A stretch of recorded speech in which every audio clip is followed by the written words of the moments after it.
My name's Leslie Peterson, and I help bloggers turn their modest websites into thriving online enterprises with SEO, email marketing, and a little hard love encouragement to always move forward consistently and with a plan.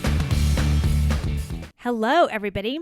Today, we're going to get a little deep, a little heavy, and we're going to talk about the April reviews update that Google pushed out earlier this year. Some of you are thinking to yourself, am I listening to an April episode? No, this is the August episode, and we're talking about the April reviews update in the same year. Up until yesterday, when Google sent out a notification of a major core update, the April reviews update was the last named update that we had seen. And in my circle, it's the one that seem to impact people the most. And the reason we're talking about it now is twofold. Number one, it's only about, these many months later that SEOs have gotten a handle on exactly who was impacted, what the trending differences were between the people who were impacted negatively and impacted positively. Trying to, again, because Google's not going to do something like tell us exactly what it was about our blog that made the change either positively or negatively. We're going to have to make some of those assumptions by looking at vast amount of data. And that is only really now coming to light in the last, maybe month or so. The second reason why I want to talk with you about it today is because yesterday I had a consultation with Dr. Marie Haynes. She's a well-respected SEO in the space and has been studying she's been studying SEO for many, many years, but especially all of the turbulence that's happened recently with AI being added to the equation when it comes to performing well in the search results sets. So I was impacted by the April reviews update, and we lost about 3% of our traffic overnight. It was insane. And I've been studying the Google documentation. I've been reading Marie's newsletters that come out regularly and studying what all of the prominent SEOs are sharing. But I just don't have the same insight that they're going to have because I only have my own blog analytics to look at. And many of these, again, prominent SEOs have large numbers of blogs where that they get to look at, analyze, see behind the scenes, and they can come up with ideas and postulations that I'm not going to be able to get on my own just from studying my own site. So it was an amazing opportunity to brainstorm with her, to walk through questions I had, ideas that I had about what was happening on my site, and just getting her perspective. And that's what I want to share with you today. So I want to go over some of the points that really hit home for me in that conversation with her, specifically around the April reviews update. Because I'll be honest, I thought that impact to us was actually the helpful content update, but it turns out the helpful content update really didn't impact us in the same way that the April reviews update did. So that was one huge piece of information to me. It was just how the timing worked out and what the delay looked like. Some of these ideas, I kind of knew them, but she really helped me understand the concepts better, clarify them. Others were just brand new pieces of information to me. So that's what I want to share with you today. So buckle up. We're going deep, talking about the April reviews update. So here's the first thing I want you to get your head around. And that's that I don't have a product review site. I have a hyperlocal travel site, and it was impacted by the April reviews update.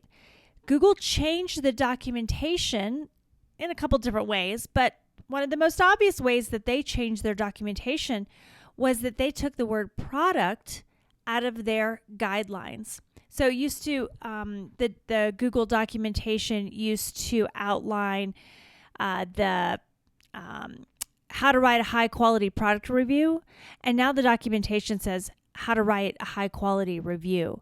And they've become very clear that a review is no longer just, I'm thinking about the few that I have on my site, best boots for kids in the winter to wear, best luggage sets, best, I don't know, I don't have a lot of product reviews on my site, best children's car seat, best fishing rod, you name it. It usually starts with best. It doesn't have to, but it's not just about product reviews, but any time that you as a blogger share your opinion, then that falls under the reviews that is categorized by Google as a review. So they've really broadened their definition. And if you're sharing parenting advice or travel advice or your thoughts on, the best festivals to go visit, that is your opinion. And that means that it falls under the product review category. So there's a big eye opener right there. Now, when we write our content, we need to look at it through the lens of being a review. And Google says that for most, or not for most, but for the blogs out there on the internet who are not writing a lot of review content, they just have a couple, of review pages on their site, that those reviews are going to be reviewed by Google at a page level.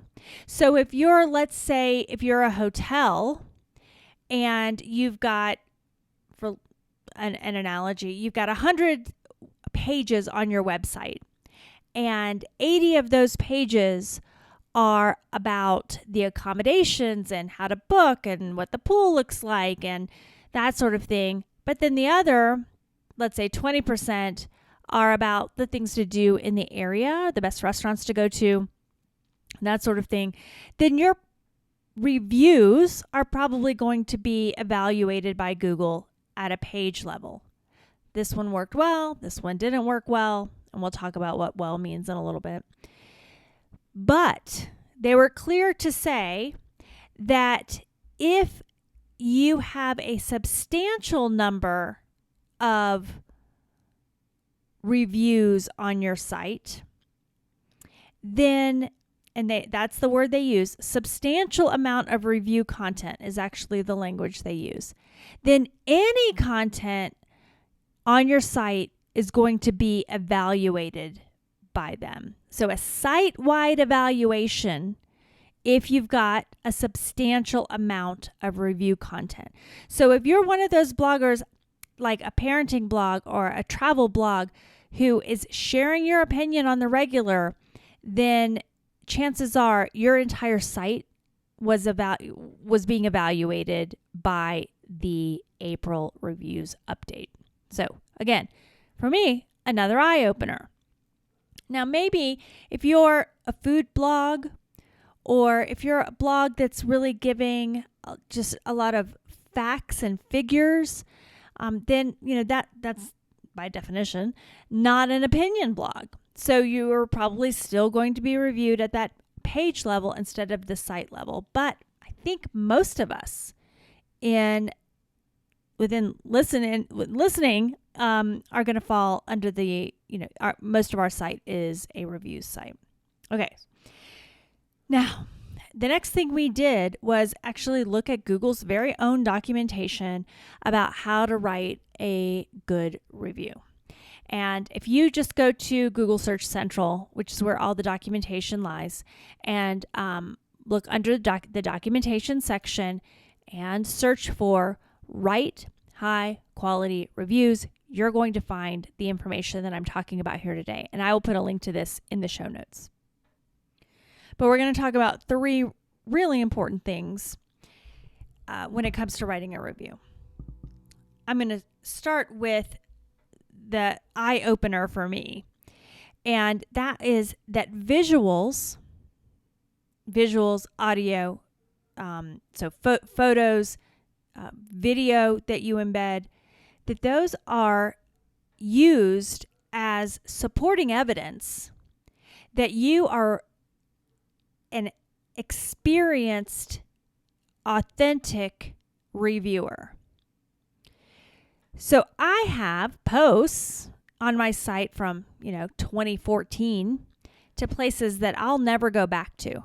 And we regularly send that content to again, I'm in travel, to the tourism board and say, hey, is this up to date? And if it's not, they let us know how to correct it. So we want to make sure we're always presenting that information, accurate information to our readers. But it's a little bit, to quote my 10-year-old, cringy for me to put photography in those posts that are from 2014. So I've used photography from the tourism board. They offer it to us. They allow us to put it in there. I put it in there. Beautiful photos that I think would be valuable to the person reading it and makes it feel less cringy.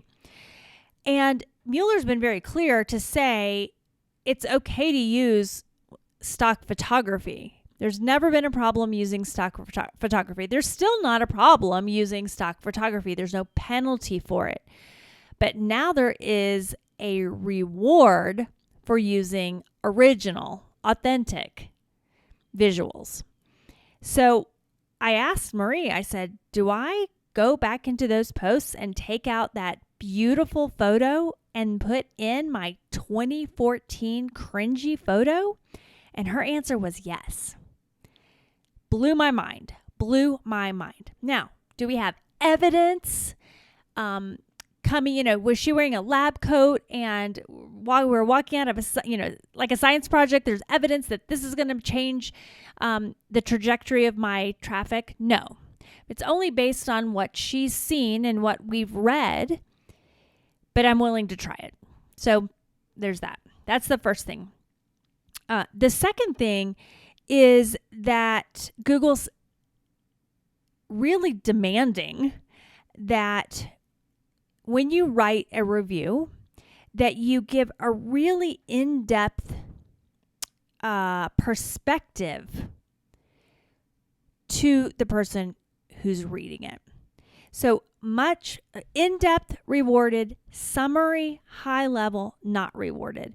And what I think this boils down to is demonstrating that new E in the EAT framework that Google promotes. If you're not familiar with this, up until earlier this year, maybe end of last year, the framework that Google wanted was EAT.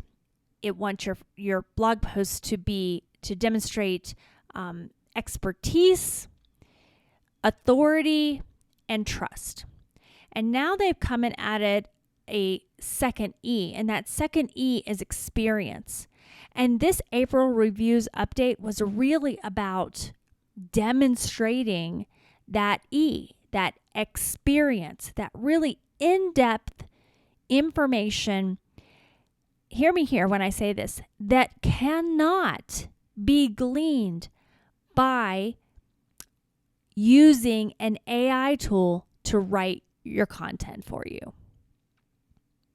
So if you're using ChatGPT to generate your posts, or Bard, or whatever, your AI tool of choice, then it's not going to work anymore, because you're going to have to demonstrate experience.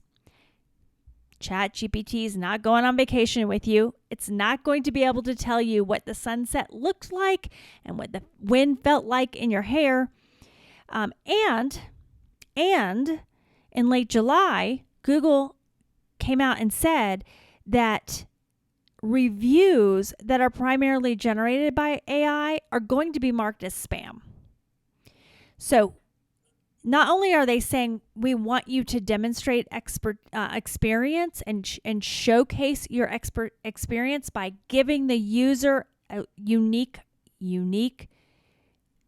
perspective, but we're going to mark you as spam if it looks like you're using an AI tool to share that information. how do you demonstrate experience? Well, that's with original stories. And that could be, I was here and this is what I saw. It could also be, I interviewed these 5 moms and this is what they said. Both of those would count as original experience. And while I've read that 100 times, I've not concerned myself with it in the past because we go to the places that we write about. And I was thinking to myself, well, obviously my experience is going to come through. But the truth is, especially if you've been blogging for a long time, when you start writing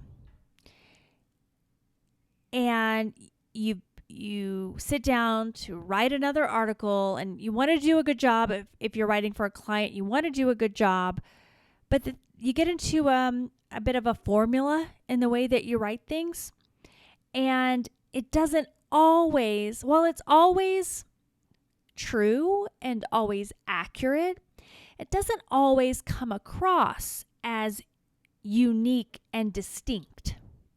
So I looked through some of my articles that I saw big falls on and went through and read them, and I was like, I've been to these places. Some of these places I've been to 3 or 4 or 5 times. And I began reading my post with a more critical eye, not just in a defensive mode. I've been here, so of course I have the experience and it's demonstrating the experience, but with a much more critical eye. And I can see 3, 4, 5 paragraphs in a row where I wrote an article I wrote those paragraphs right from the heart, but the truth is, an AI tool could have written those too. They weren't saying anything unique. They weren't saying anything distinct. They're just kind of regurgitating information that we know we need to share. This is a restaurant. It sits on the river. It's really popular for German food. All 100% true, but it doesn't demonstrate that I was there and that the bratwurst is usually what people order, but that wasn't the best thing on the menu. The best thing is to get the pretzel and blah, blah, blah. Just making this up on the fly, but you get what I'm saying. So I know it's really hard when we think as bloggers, well, I've been there, or I made that, or I did this. And surely that's coming across in the article. And I would encourage you to put down your defenses and reread your article, and each little paragraph, say to yourself, could ChatGPT have written that too? And then see how you can make a change there. Okay, the third and the last thing that I want to mention is the complexity factor that we run into when we're trying to give an in-depth recount or review of whatever it is we're writing about. But we know that users aren't really reading our blog posts like they used to read a magazine article.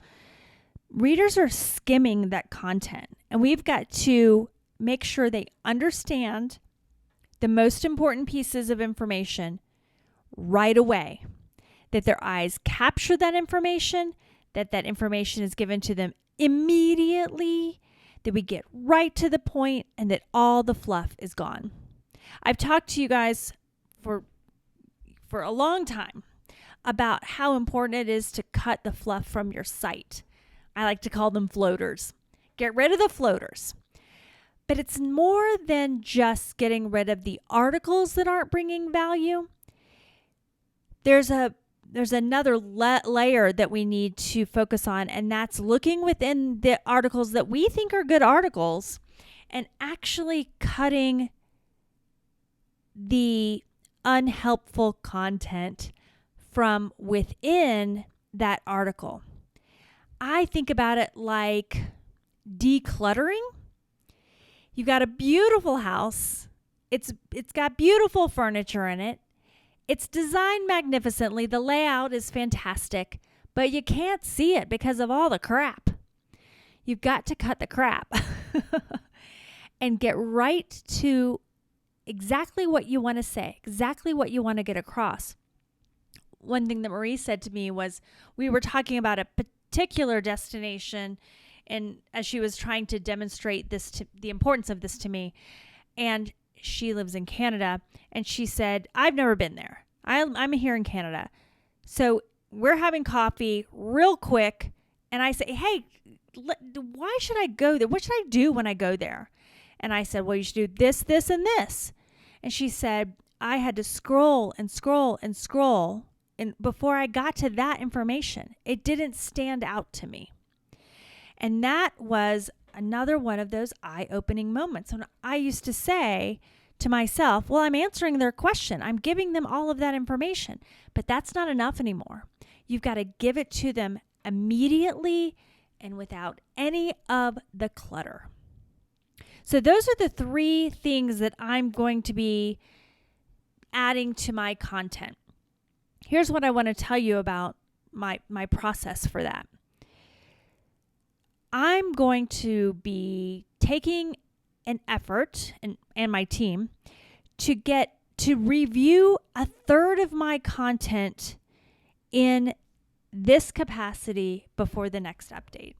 Now, I don't know when the next update's going to be, but we can guess based on the pattern that's been coming out that it's probably going to be that it's about every 3 months. So I'm thinking maybe October is when I'm going to see another update.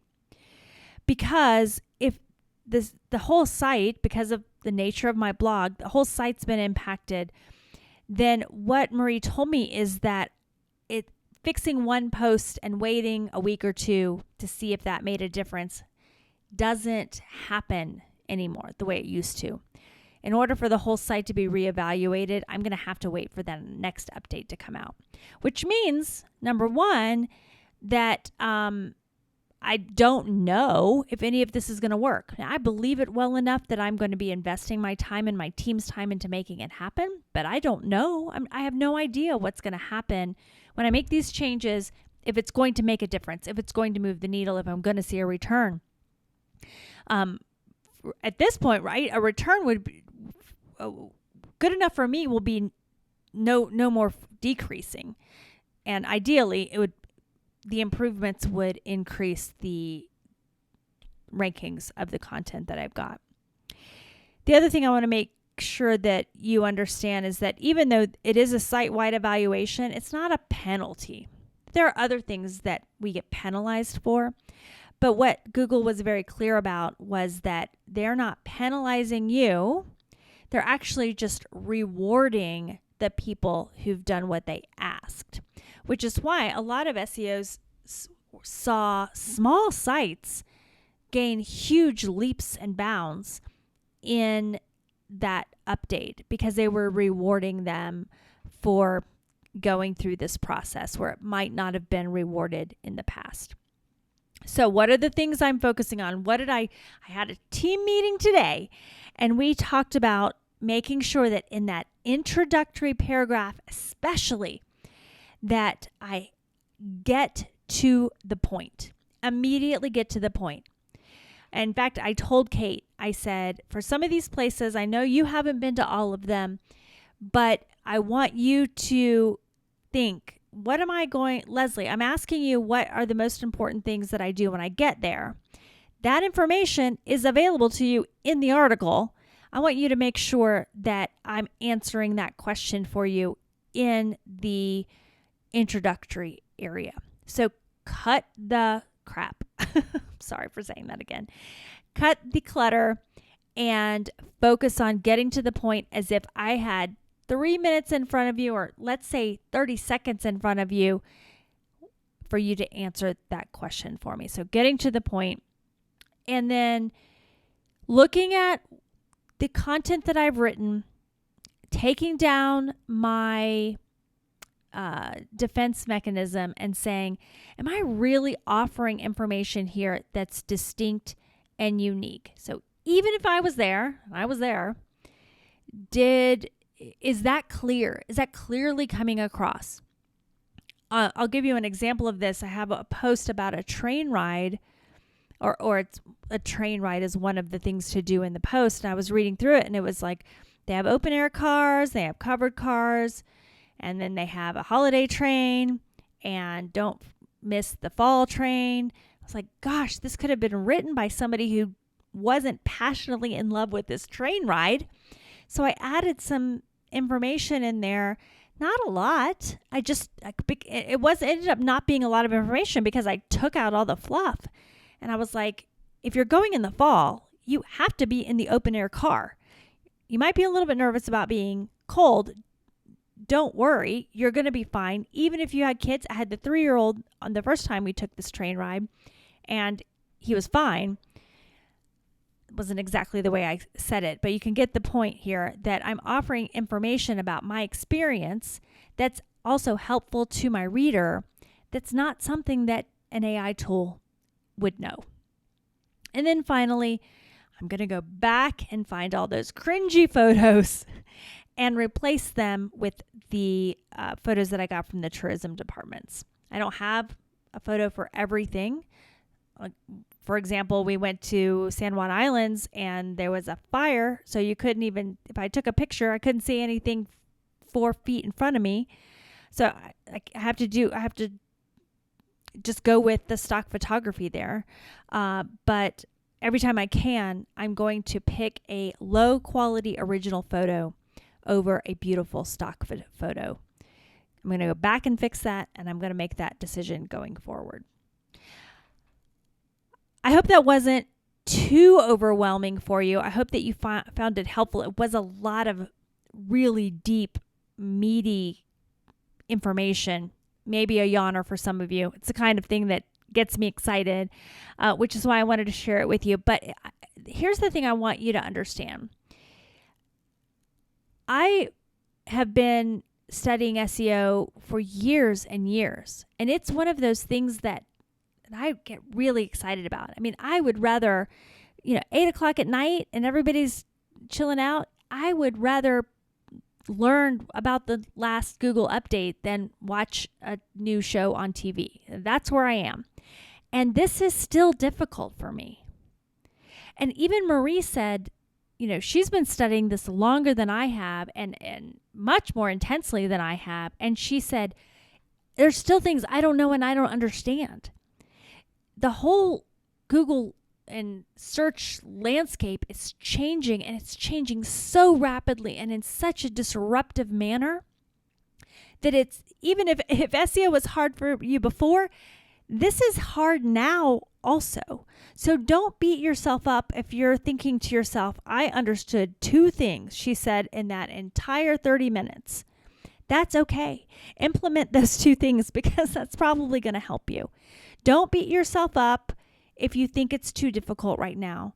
Don't disengage if you can't grasp it all, because none of us can grasp it all right now. But I really believe in you and your ability to glean the pieces of information that you need to glean right now and apply them to your blog and see changes in this case, if this was how you were hit, if you were hit and this is the thing that you were hit by, then these changes are very likely to make a big difference for you. Grab the one, if it's only one thing you got, grab the one thing that you understood and apply that. But don't disengage on me. Don't pull away and think, I'm never going to get this. Forget it. I'm just going back to Instagram. Don't do that. You've got this. You're smart, and I know you can do it. I believe in you, and I'm going to help you out along the way as best I can.